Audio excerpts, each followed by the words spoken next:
외톨이 어떤 아이가 있었습니다.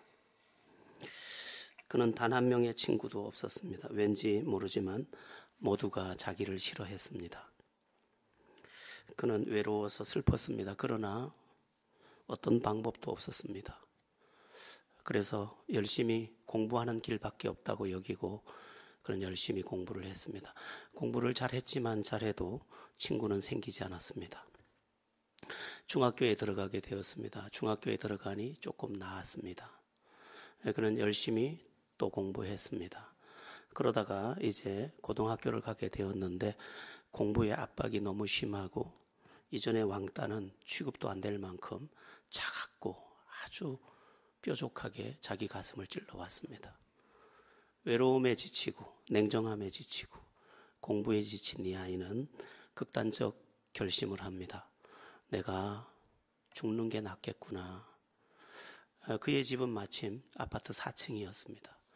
그래서 아이는 결심하고 뛰어내렸습니다. 그렇게 뛰어내린 이 아이는 너무 낮았던 건지 죽지 않고 산채로 떨어져 있게 됩니다.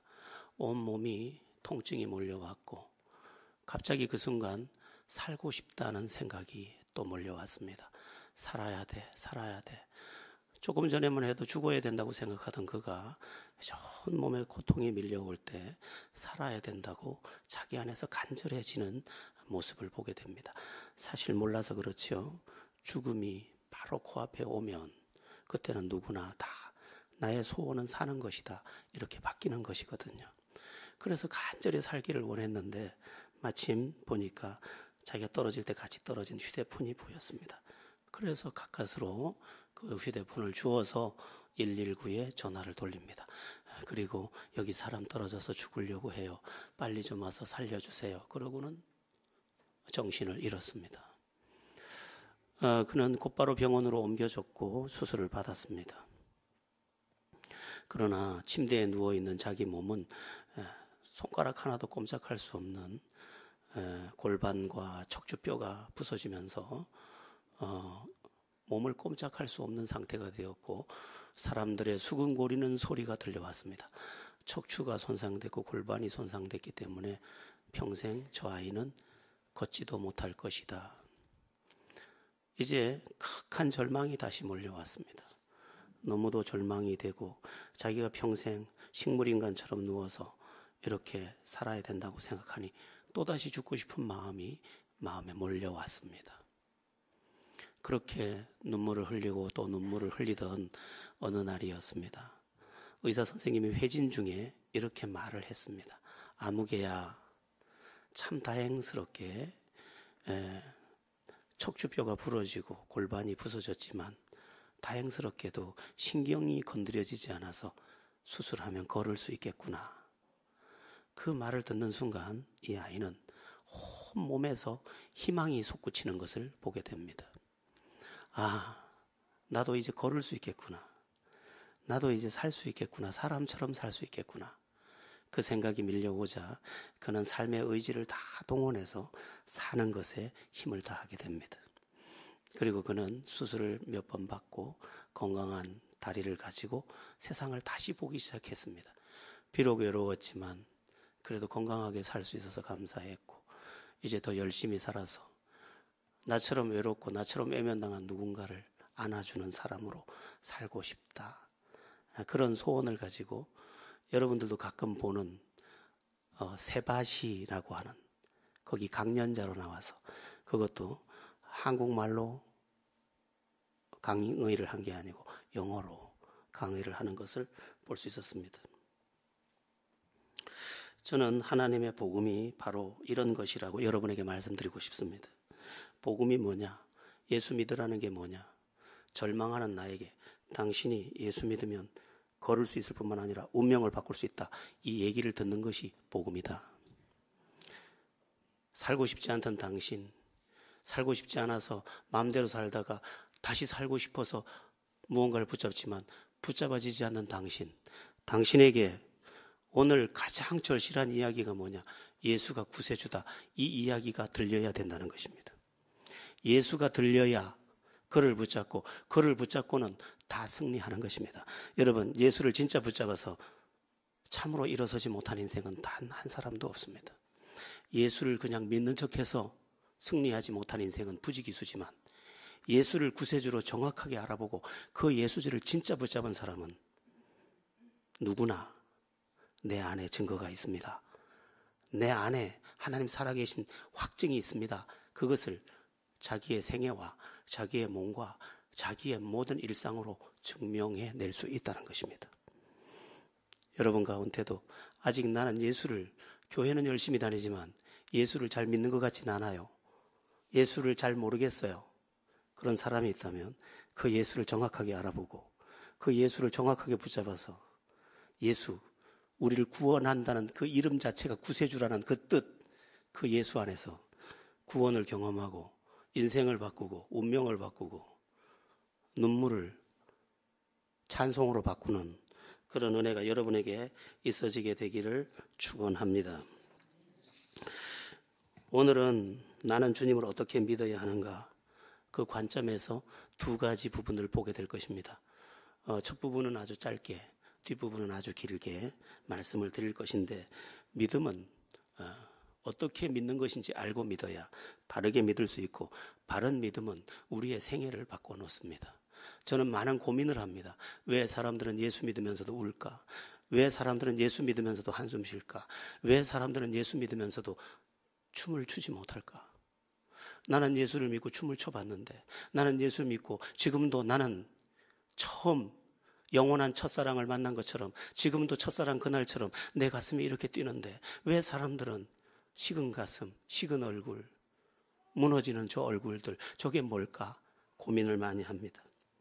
여러분, 어떻게 믿어야 하는지, 믿음이 뭔지 잘 듣고 바르게 믿어서 여러분의 생애로 증명할 수 있는, 예수 믿으면 이렇게 되는 거야, 예수 믿으면 이렇게 되는 거야, 예수님은 이런 분이셔, 분명히 여러분 자체의 간증을 가지고 말할 수 있는 축복이 있기를 축원합니다. 자, 오늘 본문 30절부터 33절까지를 먼저 보겠습니다. 30절부터 33절까지 우리 천천히 같이 합독해 봅니다. 사도들이 예수께 모여 자기들이 행한 것과 가르친 것을 낱낱이 고하니 이르시되 너희는 따로 한적한 곳에 가서 잠깐 쉬어라 하시니 이는 오고 가는 사람이 많아 음식 먹을 겨를도 없음이라. 이에 배를 타고 따로 한적한 곳에 갈새 그들이 가는 것을 보고 많은 사람이 그들인 줄 안지라. 모든 고을로부터 도보로 그곳에 달려와 그들보다 먼저 갔더라. 아멘. 30절 33절까지에 나오는 말씀에서 제가 여러분에게 말씀드릴 하나의 주제는 쉴 때는 쉴 줄 아는 것이 믿음이다 라는 것입니다. 너희는 따로 한적한 곳에 가서 잠깐 쉬어라. 이 말은 이런 말입니다. 너무 일에 묻히거나 너무 욕심에 묻히거나 너무 염려에 묻히면 안 된다. 신앙생활 하는 사람은 그러는 게 아니다 이 말이에요. 여러분, 일하는 것도 믿음이지만 쉬는 것도 믿음입니다. 일하는 것이 왜 믿음이냐? 농부의 믿음과 같습니다. 농부는 틈만 있으면 그곳에 씨를 뿌립니다. 왜냐하면 가을에 날 것을 알기 때문입니다. 우리의 믿음도 똑같습니다. 우리가 왜 열심히 삽니까? 내가 씨를 뿌린 것, 내가 수고한 땀을 하나님이 거두어 주실 것을 믿기에 열심히 사는 것입니다. 기도도 기적의 씨앗처럼 계속 심어 놓는 것입니다. 그러니까 그냥 막연하게 하나님 내가 믿으니까 잘 될 거야, 이런 미신 같은 믿음은 우리에게 아무것도 주지 못합니다. 하나님은 씨앗을 주시지 열매를 주시지 않습니다. 우리는 그냥 실제로는 잘 믿지도 않으면서 하나님이 해 주실 거야. 아니요, 그렇지 않습니다. 뿌리지 않은 토지에 하나님께서는 열매를 주실 수가 없습니다. 우리는 특별 은총이라고 하는 하나님이 거저 주시는 것에만 익숙하고 하나님에게 순종해서 하나님의 말씀대로 살아서 거둔 것이 별로 없습니다. 주님께서 사랑하라고 했고 사랑해서 행복이 거둬질 것이라고 가르쳤지만 사랑한 적 없습니다. 용서하라고 했지만 용서한 적 별로 없습니다. 베풀라고 했지만 베푼 적 별로 없습니다. 구하라고 했지만 구한 적 별로 없습니다. 우리는 심지 않은 데서 거두려고 자꾸 하고 있습니다. 그러면서 그는 하나님을 제3자의 입장에서 보면 그가 신실하게 주님을 믿은 적도 없으면서 하나님이 왜 이러시는지 모른다고 말합니다. 하나님은 실수하지 않습니다. 우리가 심지 않아서 그분이 때를 맞춰서 비를 내리려고 보니까 그 밭에 씨가 없는 것처럼 우리의 삶에 심은 것이 전혀 없다는 것입니다. 그래서 심는 게 믿음입니다. 뭘 심어요? 기도도 심는 거예요. 우리 직장 생활도 남보다 더 성실하고 정직하게 하는 거예요. 예전에 우리나라 선교사들 들어왔을 때 우리나라 사람들이 워낙 거짓되니까 돈을 가지고 테스트를 많이 했습니다. 돈을 일부러 책상 위에 올려놓고 가보고 방에 흘려놓고도 가보고, 그러다가 여기요 돈 흘리고 가셨어요. 그래서 여기 갖다 놨어요. 그 사람을 채용했습니다. 사람들은 그저 아무렇게나 살면서 다 잘 되기를 원하지만 그렇지 않습니다. 하나님 말씀대로 살면, 하나님의 말씀을 따라서 내 삶을 바쳐드리면 그것이 씨앗이 돼서 하나님께서 풍성한 계절을 줍니다. 그래서 하나님이 하라고 한 그것을 행하는 것, 하지 말라는 것은 하지 않고 하라고 하는 것을 하는 것, 그게 믿음입니다. 그러면서 동시에 하나님이 쉬라고 하는 것에 쉬는 것, 그것도 믿음이라는 것입니다. 왜 쉬는 게 믿음이냐? 맡겨야 쉴 수 있기 때문입니다. 맡기지 않으면 쉴 수가 없잖아요. 계속해도 부족하니까 계속 불 켜놓고 계속하는 우리, 하나님께서는 말합니다. 쉬어라. 나한테 맡기고 쉬어라. 네가 밤낮 한다고 해서 내가 그것을 복되게 안 하면 네 밤새운 거 다 헛일이다. 나한테 맡기고 좀 쉬어봐. 그래서 하나님은 우리의 믿음을 향해서 쉬어봐. 나한테 좀 맡겨봐. 내 말을 따라서 네가 행했다면 이젠 쉬어봐. 맡겨봐. 그렇게 주님이 지금 말씀하고 있는 것입니다. 여러분, 밤에 근심하느라고 잠을 못 자는 것도 사실은 쓸데없는 노동입니다. 우리 주님 말씀하셨습니다. 염려함으로 그 키를 한 자나 더 할 수 있느냐. 너희 머리털 한 올도 희고 검게 할 수 없느니라. 걱정한다고 해서 네 키가 나는 키가 1m 80이면 좋겠어요. 그런다고 안 큰다는 거예요. 네 머리털 한 올도 희고 검게 못 바꾸잖아.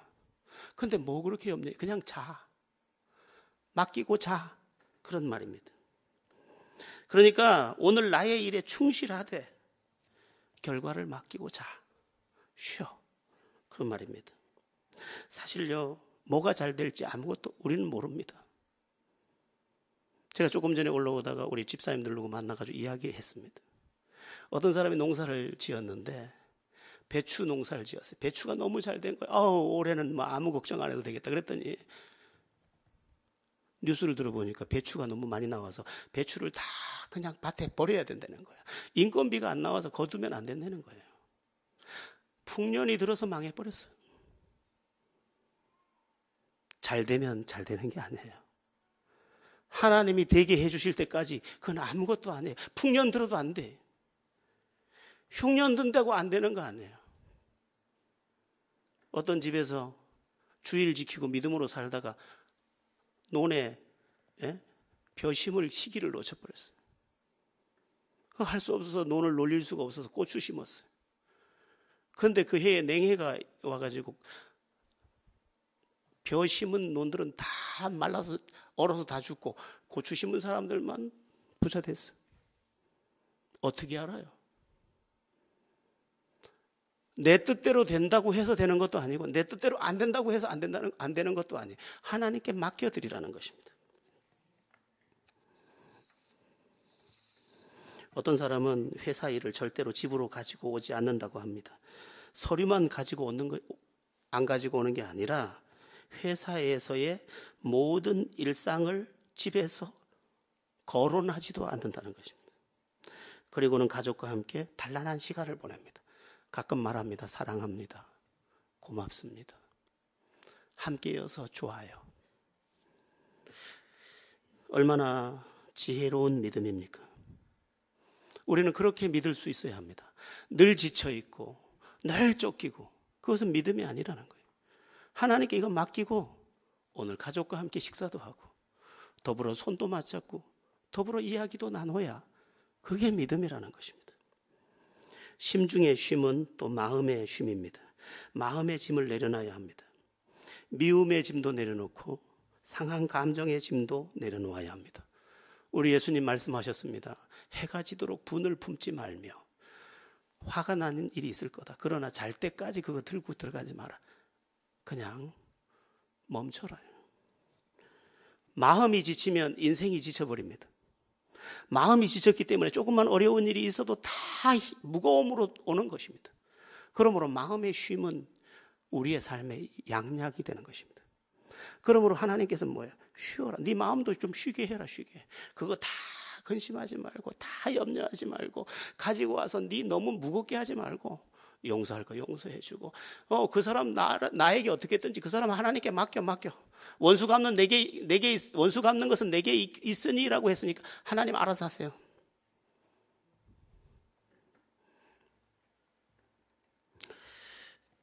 마음의 짐이 무거우면 예민해지면 오류를 범하게 됩니다. 말에서도 독이 나가기 때문에 가정에도 불화가 찾아옵니다. 그래서 마음의 안식이 굉장히 필요합니다.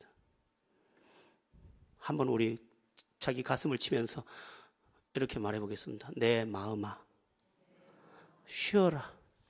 좀 쉬게 해주세요. 일도 마찬가지입니다. 예전에 저랑 친하게 지내던 중국인 목사님이 계셨습니다. 저는 중국 선교사가 되려고 부산을 사실 내려왔다가 부산에서 여지껏 있습니다. 중국 목사님이 여기 중화침례교회라고 부산역 앞에 지금도 계신지 모르겠는데 그분하고 물만두를 늘 같이 먹으면서 중국을 그리워했습니다. 그런데 그분은 교회 지붕이 고장이 이렇게 물이 새고 하면 지붕에 직접 올라가서 이제 이렇게 지붕 수리도 하는데 저도 가끔 따라 올라가서 거들곤 했습니다. 그런데 이 목사님에게서 이상한 걸 발견했습니다. 비가 하늘에서 막 떨어지는데 지붕을 고칩니다. 그러다가 절 보고 얘기합니다. 내려가자고. 그래서 제가 스레트 2장만 더 덮으면 되는데 맞아 하고 가자. 아니래. 점심시간이라는 거예요. 쉬게 보라는 거, 쉬게 보라는 거. 점심시간이래. 그래서 제가 화가 나가지고. 한국 정서에는 안 맞잖아요. 2장만 더 씌우면 되는데 밑에도 비가 새는데 2장밖에 안 남았다니까. 그 박지 말라. 절대 박지 말라. 내려오래. 그 내려오면서도 화가 나서 밥이 잘 안 넘어가더니. 중국 사람 저래서 안 되는구만. 세월이 많이 지난 뒤에 시간 속에서 배우게 된 게 그분이 더 옳다. 우린 다 하고 마누라고 지쳐서 다 하고 마누라고 밥 때 다 놓쳐가지고 다 하고 마누라고 잠 다 놓쳐가지고 다 하고 마누라고 데이트도 못하고 이게 아쉬움이라. 이게 아쉬움. 믿음은 쉴 줄도 아는 것이요. 마음도 쉬게 하고 일도 쉬게 하고 생각도 쉬게 하고 그리고 아이들과 눈을 맞추고 아내와 눈을 맞추고 주님을 또 바라보고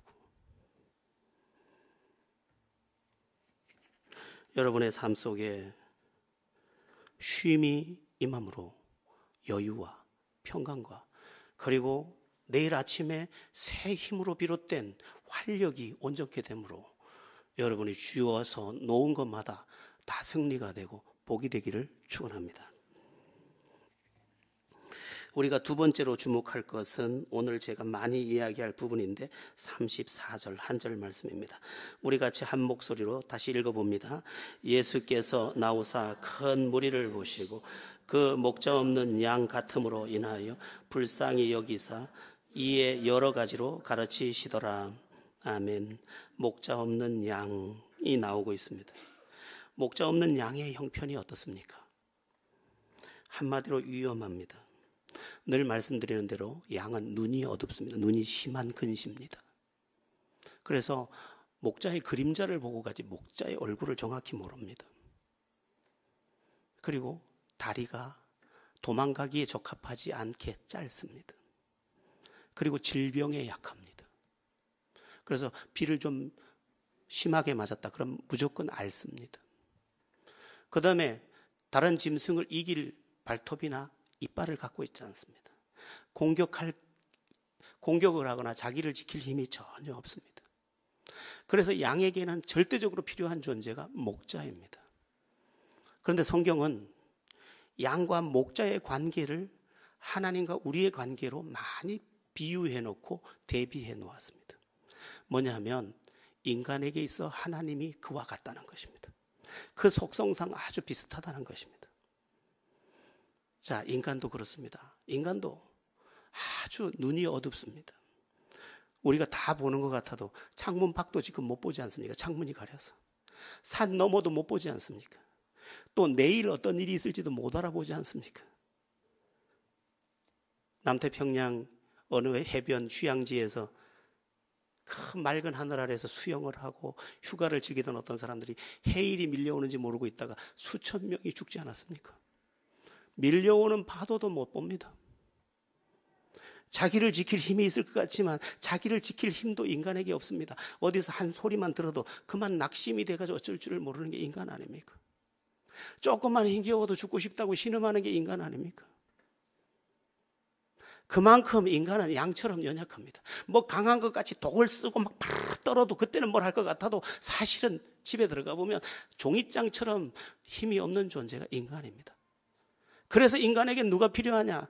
목자와 같은 역할을 할 하나님이 필요하다는 것입니다. 그 하나님만 따라가면 어떻게 됩니까? 목자를 따라가는 양을 다 책임지는 그 경우와 똑같은 일이 벌어집니다. 양은 어떻게 합니까? 목자 안에서 밤에도 안심하고 그냥 코만 골고 자면 됩니다. 왜냐하면 밖에는 목자가 불을 피워놓고 밤새도록 사자를 지키고 이리떼를 지키고 있기 때문에. 그리고 비가 올라치면 얼른 우리에 끌어들여서 약간 맞은 그 비도 닦아주고 또 온도도 올려주고 다 책임져 주니까. 그리고 밖에 풀을 못 또 먹으러 갈 때쯤이면 건초를 갖다가 또 먹여주니까. 하나님이 우리에게 그렇습니다. 우리가 하나님을 참으로 따라가고 하나님을 참으로 목자로 삼으면 하나님께서 우리의 방패도 돼주시고 우리의 먹을 것도 돼주시고 우리의 치료자도 돼주시고 우리의 모든 은총이 돼주시는 것입니다. 그러므로 인간은 하나님 안에서 살아야 합니다. 그런데 왜 사람들은 이런 선한 목자 같은 주님을 따르지 못할까? 왜 그럴까 도대체? 이유는 크게 네 가지입니다. 첫 번째는 주님을 선한 목자로 알아보지 못했기 때문입니다. 주님을 제대로 알고 난 사람은 주님을 믿지 않을 수도 없고 따르지 않을 수도 없습니다. 이것은 가변성이 전혀 없습니다. 그냥 그대로입니다. 예수님이 나의 목자가 될 때 내 인생은 완전히 주님께서 책임지신다. 이거를 제대로 알아본 사람은 주님을 안 따라갈 사람이 아무도 없다 이 말이에요. 몰라서 못 따라가는 이는 있을지언정. 그렇게 보면 오늘 우리에게 뭐가 없는 것인가? 주님을 제대로 알아보지 못한 문제가 있다는 것을 알게 됩니다. 주님을 알긴 알았습니다. 그러나 그분을 따르기만 하면 책임진다는 그 사실까지는 확인하지 못한 것입니다.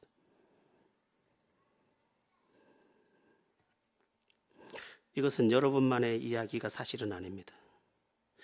저는 어느 힘겨운 날에 냉정하게 제 자신을 살펴보았습니다. 나는 진짜 주님을 의지하고 있을까? 완전하게 정직하게 나를 살펴보니까 그렇지 못했습니다.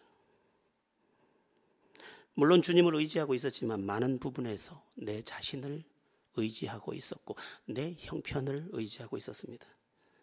그러면서 내 가슴에 먹먹함을 느꼈습니다.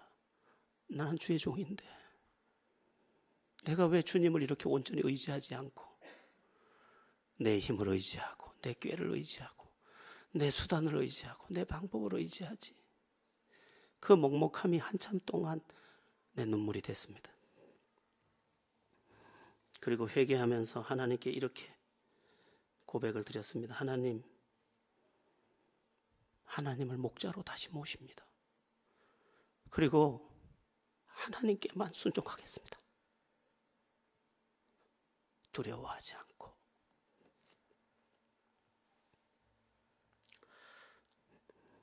인생을 가리켜서 광야 같다고 하는데 이스라엘은 광야를 통과한 백성들이었습니다.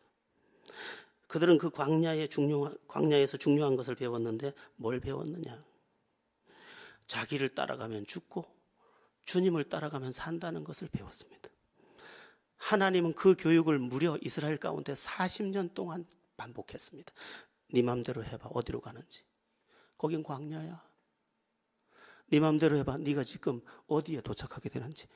거긴 뱀들이 우글거리는데 네 맘대로 가봐. 거기는 벼랑인데. 이스라엘은 이 훈련을 무려 40년을 받습니다. 그저 불기둥이 떠오르면 따라가고 구름기둥이 떠오르면 따라가고 주님을 따르는 연습을 무려 캠프를 31번 옮기면서 연습합니다. 훈련합니다. 주님도 우리에게 그것을 지금 훈련하고 계십니다. 네 맘대로 해봐. 또 절벽이지. 네 맘대로 해봐. 또 구렁텅이지. 네 맘대로 해봐. 또 눈물이지. 우리는 이미 많이 해봤습니다. 그런데 이제 우리는 베드로처럼 다시 고백해야 합니다. 내가 밤이 맞도록 수고하였을 때 얻은 것이 없지만 말씀에 의지하여 그물을 내리리이다. 내가 이제 주님께 순종합니다. 주님만이 나의 해답이십니다. 그 고백을 해야 할 줄로 믿습니다. 주님을 제대로 알아봄으로 주님 안에서 주님을 제대로 따름으로 주님의 승리를 보기를 축원합니다. 사람들이 왜 주님을 목자로 따르지 못할까? 두 번째는 주님을 따르는 것이 무엇인지 모르기 때문입니다. 여러분, 우리가 주님을 어떻게 따를 수 있습니까? 하나님을 어떻게 따를 수 있습니까? 하나님은 영이신데, 영은 보이지 않는데, 하나님을 따르는 방법은 하나님의 그 말씀을 따라가는 것입니다. 오늘 본문 34절에 보면 그 목자 없는 양 같음으로 인하여 불쌍히 여기사 이에 여러 가지로 가르치시더라. 이것은 뭐냐면 내 말을 따라오면 된다는 거예요. 다윗은 이 사실을 정확하게 알아보았습니다. 아, 하나님을 따르는 것은 그 말씀을 따라가는 것이구나. 그래서 주의 말씀은 내 발의 등이요 내 길의 빛이니이다. 그리고 양이 목자를 따라가듯 그 말씀을 계속 따라갔던 것입니다. 여러분, 우리의 신앙생활에 심각한 부분이 되는 부분이기도 합니다. 신앙생활을 하는 것을 보면 다 각각인데 어떤 사람은 세 종류의 사람으로 구분된다고 보면 어떤 사람은 말씀을 잘 듣지 못합니다. 믿음은 들음에서 나는데 듣지 않다 보니 아예 모르는 겁니다. 사실은 듣는다고 해서 다 들리는 것도 아닙니다. 귀에 들리는 건 다 들리지만 내 영혼에 들려야 되는데 그것은 내 영혼에 귀가 있는 것이 아니기 때문에 그 영혼이 열릴 때만 또 하나님께서 넣어줄 때만 들어오는 것이기 때문에 들리는 것은 매우 중요합니다. 듣는 자는 살아나리라 했는데 들리는 것 자체가 은혜입니다. 어쨌든 아예 듣지 못하는 사람이 있는데 귀 기울여 들어야 합니다. 들으면 그 들은 재료를 통해서 하나님께서 생명을 나에게 발생시킬 수 있습니다. 또 어떤 사람의 경우 두 번째 경우의 사람은 듣고 배우기만 합니다. 얼마나 배우는지 모릅니다. 듣기도 잘하는지 모릅니다. 제가 신학교에서 강의를 하는데 학생들이 저를 보고 그래요. 이제 목사님 방학인데 우리 목사님 교회로 성경 공부하러 가면 안 될까요? 목사님한테 꼭 배우고 싶어요. 그래서 오지 마세요. 나는 우리 교인들 가르치기도 바빠요. 그리고 언제까지 배우기만 할래요? 그냥 순종하세요. 그냥. 그래서 제가 거절했어요. 야고보서 1장 25절에 이런 말씀이 있습니다. 자유롭게 하는 온전한 율법을 들여다보고 있는 자는 듣고 잃어버리는 자가 아니요 실천하는 자니 이 사람은 그 행하는 일에 복을 받으리라. 들어서 깨달았냐? 그럼 그렇게 살아봐. 알지만 말고 한번 그렇게 한번 살아봐. 기도가 응답이라고 배웠어? 그럼 기도 한번 해봐. 순종이 기적인 걸 배워서 그럼 순종 한번 해봐. 듣고 매일 듣고 귀만 키우지 말고 지식만 키우지 말고 한번 그렇게 살아봐. 그 말인 거죠. 여러분, 하나님의 말씀은 엄청난 능력이 있습니다. 도둑이 하나님 말씀대로 도둑질하지 말지니라 이 계명을 딱 받아들였어요. 그리고 그걸 실천해서 도둑질을 버렸어. 도둑질을 버리자마자 감옥이 떠나가 버렸어요. 단번에. 원수를 사랑하라 그래서 원수가 뭐 남편은 아니지만 그를 사랑했어. 그랬더니 불행이 딱 떠나가 버렸어요. 말씀의 능력은 지금 즉시 적용됩니다. 그런데 우리는 늘 배우기만 하는, 배우기만 해. 듣기만 해. 그래서 천국에 갔더니 귀때기만 와 있더라는 거예요. 네? 귀만 커가지고. 그래도 귀도 퉁퉁 불어가지고 온 거지. 얼마나 들었는지.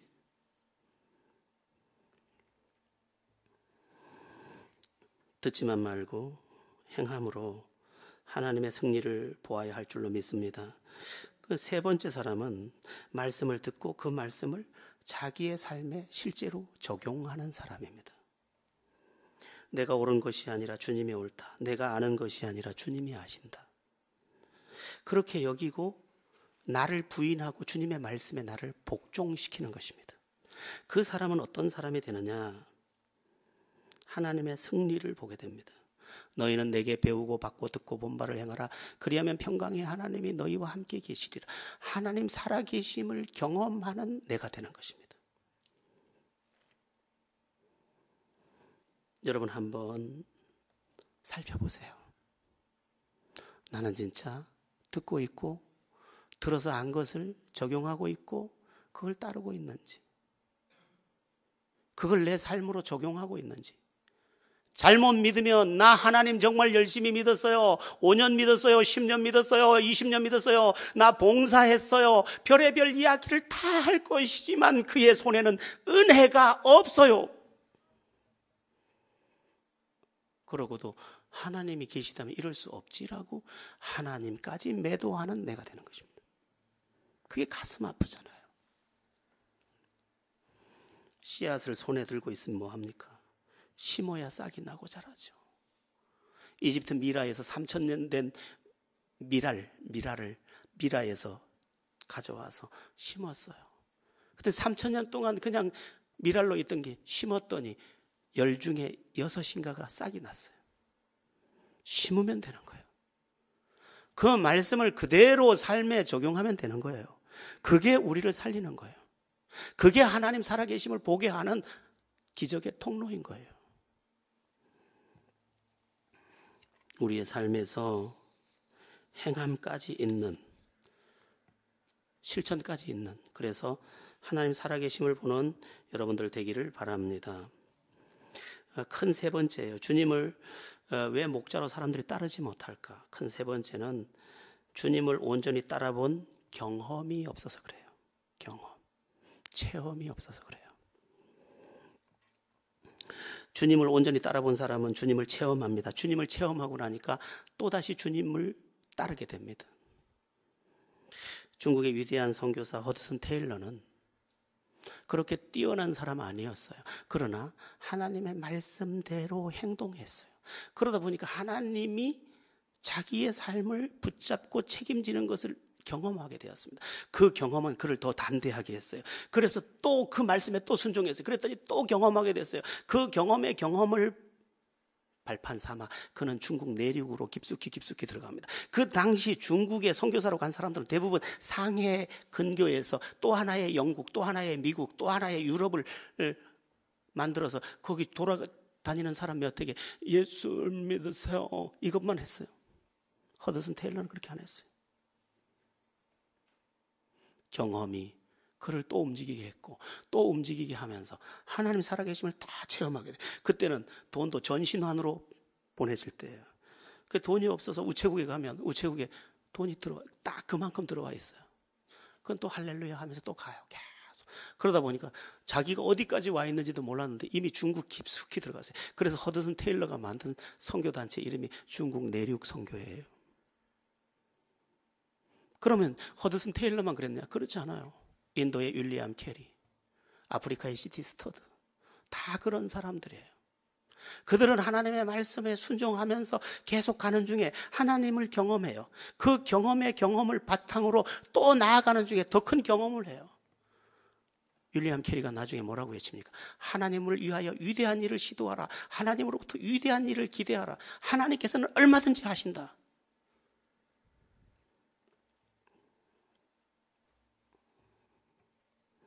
기도는 누가 하는지 아세요? 응답을 경험한 사람이 또 하는 거예요. 경험이 없는 사람은 중간에서 흐지부지 다 휘발성이 강하기 때문에 그는 믿음에 강력한 힘을 가지지 못해요. 요한복음 2장에 보면 가나 혼인잔치 이야기 나오는데 물이 변해서 포도주가 되는 장면을 이렇게 써놨어요. 근데 거기에 연회장은 그 포도주가 어디서 난지 알지 못하되 물 떠온 하인들은 알더라 이렇게 돼 있어요. 순종해서 심부름을 끝까지 해본 사람은 이게 물이 포도주로 변하는 과정까지 다 알고 있어요. 이게 어떻게 돼서 기적이 됐는지. 순종해 본 사람만 아는 거예요. 모든 걸 맡기고 그분의 뜻에 복종해 본 사람만 아는 거예요. 아무나 아는 게 아니에요. 그 아는 사람은 오늘 또다시 그 아는 주님을 붙잡고 승리하는 거예요. 응답도 받아본 사람이 다시 기도하다 응답을 받는 거예요. 요즘에 제가 기도하다 보면 가끔 방언이 터져와요. 저는 처음 예수 믿을 때 방언이 3가지로 터지더라고요. 요즘에 기도할 일이 좀 많아서 기도를 하다 보면 그 방언이 다 동서남북으로 터지는 거죠. 어떤 때는 일본식 방언이 나오고 중국식 방언이 나오고 어떤 히브리식 방언이 나오고 그게 터져요. 왜냐하면 내가 기도하다가 받았던 은사들이 그 경험 위에서 다시 폭발을 해주는 거죠. 여러분에게는 뭐가 있어야 할까요? 스티그마, 예수의 흔적, 내가 그분께 순종해서 내 안에 일어난 그분의 흔적, 스티그마라고 해요. 흔적을. 예수의 흔적이 내게 있어야 돼요. 그 있는 사람이 크리스찬이에요. 여기 오늘 처음 온 분도 계시지만 우리는 그냥 종교적 열심을 가지고 노래하는 존재들이 아니에요. 우리에게는 사건이 있었다고요. 그 사건을 가지고 노래하는 거예요. 우리는 괜히 거품 물고 있는 게 아니에요. 우린 종교적 구분으로서의 기독교인이 절대 아니에요. 여러분 한번 그게 물질 문제든 그게 가정 문제든 그게 기도 문제든 그게 무슨 헌신의 문제든 주님이 요청하는 것에 한번 순종해 보시라고요. 하나님의 그 살아계신 증거가 여러분 안에 충만하게 될 줄로 믿습니다. 자, 마지막 4번째요. 사람들이 왜 주님을 목자로 따르지 못할까? 나의 이해를 넘지 못해서. 나의 오해 때문에. 사람들은 주님을 다 따라봅니다. 처음 예수 믿는 사람들 다 그렇게 하면 되는 거예요. 그렇게 하면 되는 거예요. 처음에 다 신용합니다. 그러나 끝까지 따르는 사람 많지 않습니다. 왜 그러냐? 중간에 자기 이해의 벽에 걸려서 못 넘어가기 때문에. 아니 하나님 계시다면 내가 이렇게 기도하고 순종하면 하나님께서 잘 먹고 잘 살게 해줘야지 왜 이렇게 어려운 일을 당하게 하고 이해가 안 된다 이렇게 말해요. 믿음은 이해로 하는 게 아니에요. 시편 23편에 보면 이렇게 말씀하고 있어요. 그가 나를 사망의 음침한 골짜기를 지날지라도 해를 두려워하지 않을 것은 주께서 나와 함께 하시며. 아니 푸른 초장 쉴만한 물가로 끌고 가고 있는데 왜 사망의 음침한 골짜기가 나옵니까? 골짜기는 과정이에요. 저 푸른 풀밭으로 가기 위한 과정의 골짜기야. 그런데 그 과정의 골짜기를 지나다가 양이 이러는 거지. 안 되겠다. 골짜기다. 여기 따라갔다가 국물도 없겠다. 가자. 이러면 양이 푸른 초장 쉴만한 물가를 못 만나는 거죠.